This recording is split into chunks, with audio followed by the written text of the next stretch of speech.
The former PlayStation executive Shawn Layden is skeptical on the Xbox Game Pass model.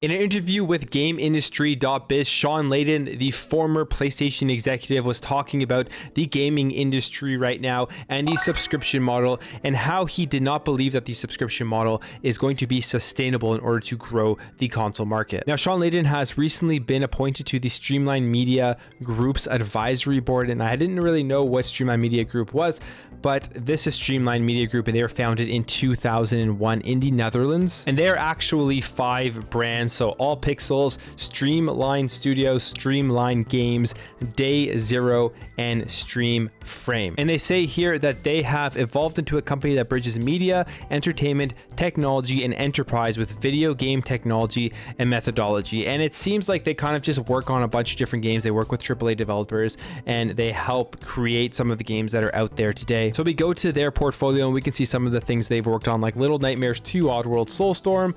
This is Outriders. I believe this is Street Fighter 5. They've worked on things like Pillars of Eternity, as well as BioShock Infinite. So they've been around. They've worked on a bunch of big games.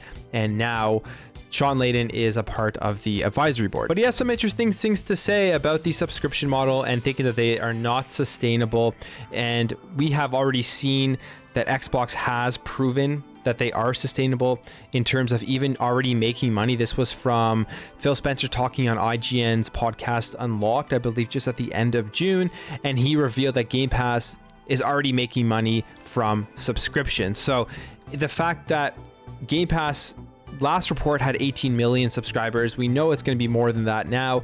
Their actual earnings report is just coming out today. I'm not sure if they're going to announce the amount of Game Pass subscribers with this, but you can believe that the amount of subscriptions have grown, especially with the great lineup coming up here at the end of July and then going into the holiday season.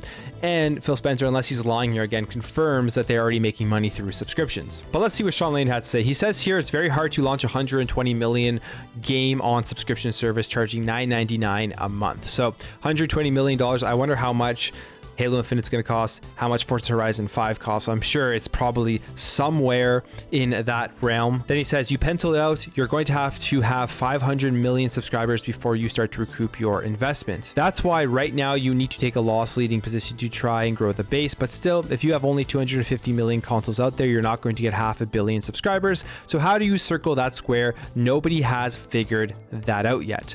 And with that statement right there, I definitely disagree with nobody figuring that out yet, because we can see with the Xbox ecosystem how they are figuring this out. It's not just focusing on locking people into a console and then pushing content onto that console, forcing them to go out and pick it up. It's you're providing a subscription service that is accessible through multiple devices. Therefore, you open up your base of consumers to way more than the people that are just going to go out and buy a console. You're going to get people that maybe have never bought a console before subscribing to Game Pass to play games on their phone, to play games on their PC, in the future to play games on a smart TV app or through a streaming stick. Goes on to say here, of course, if you added mobile phones, you get to hundreds of millions of players, but those are related but distinct categories. We've learned over time that mobile gaming isn't necessarily a gateway into console, but just a different thing for people to do at a different time of day. People don't buy consoles because they want more steel and plastic in the living room. People buy consoles because they want access to the content. If you could find a way to get the content into people's homes without a box, then yes, indeed, everyone has a streaming solution of some form. Most of it is limited by whether you have a decent internet connection, and they haven't constructed the business model that works yet for that. So him saying that is interesting because Xbox has figured out a way to get these games and get the content to people's homes without actually having to go out and purchase a physical console. I mean, one, obviously streaming, that's going to be the main thing. And I agree with him here that you have to have a decent internet connection, and that could be a constraint for a lot of people now, but that probably isn't going to be a similar constraint in the future as internet becomes more and more available, or at least good internet becomes more and more available to everybody. And I think that's what Microsoft is banking on. Plus they have Azure, they have the infrastructure. They're a $1 trillion company or a multi-trillion dollar company now, and they have the money and the power to be able to make sure that great experiences come to people's homes through streaming and not having to go out and purchase an actual console. And then you think about the fact that just Game Pass is available on PC, and literally everybody owns a PC. So even if you don't have the best powered PC in the world, you're still going to be able to play tons of games on Xbox Game Pass. You may not be able to play the game that comes out in 2022 unless you upgrade your rig, or you may play it at like very low settings.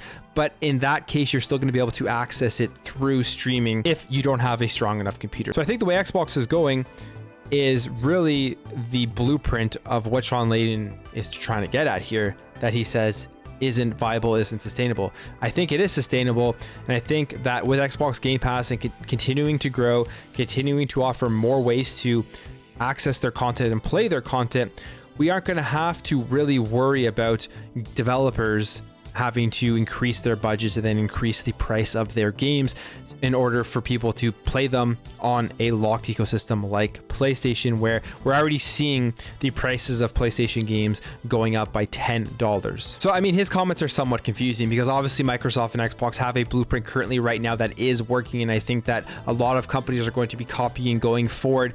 I mean, like they always have with Xbox. If you really think about a lot of the greatest things we have right now in gaming is because of Xbox and because they started it, and then PlayStation mainly copied it over.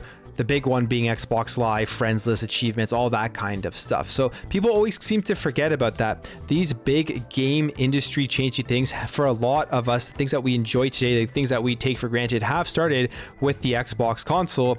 And I think this is just going to be another thing. Anyways, guys, that's it for me. Let me know what you think about this in the comments below. Let me know what you think about his comments, and if you agree with me with the fact that I think that Xbox right now does have a blueprint to kind of show that sustainability that the industry could have going forward with the subscription model. If you enjoyed this video, make sure to hit that thumbs up button. If you're new here and you like what you see throughout this video, I'd really appreciate you hitting that subscribe button to help this channel grow and help grow this community so we can have great conversations in the comments below. Thank you again for watching. Thank you for your support, and I'll catch you in the next video.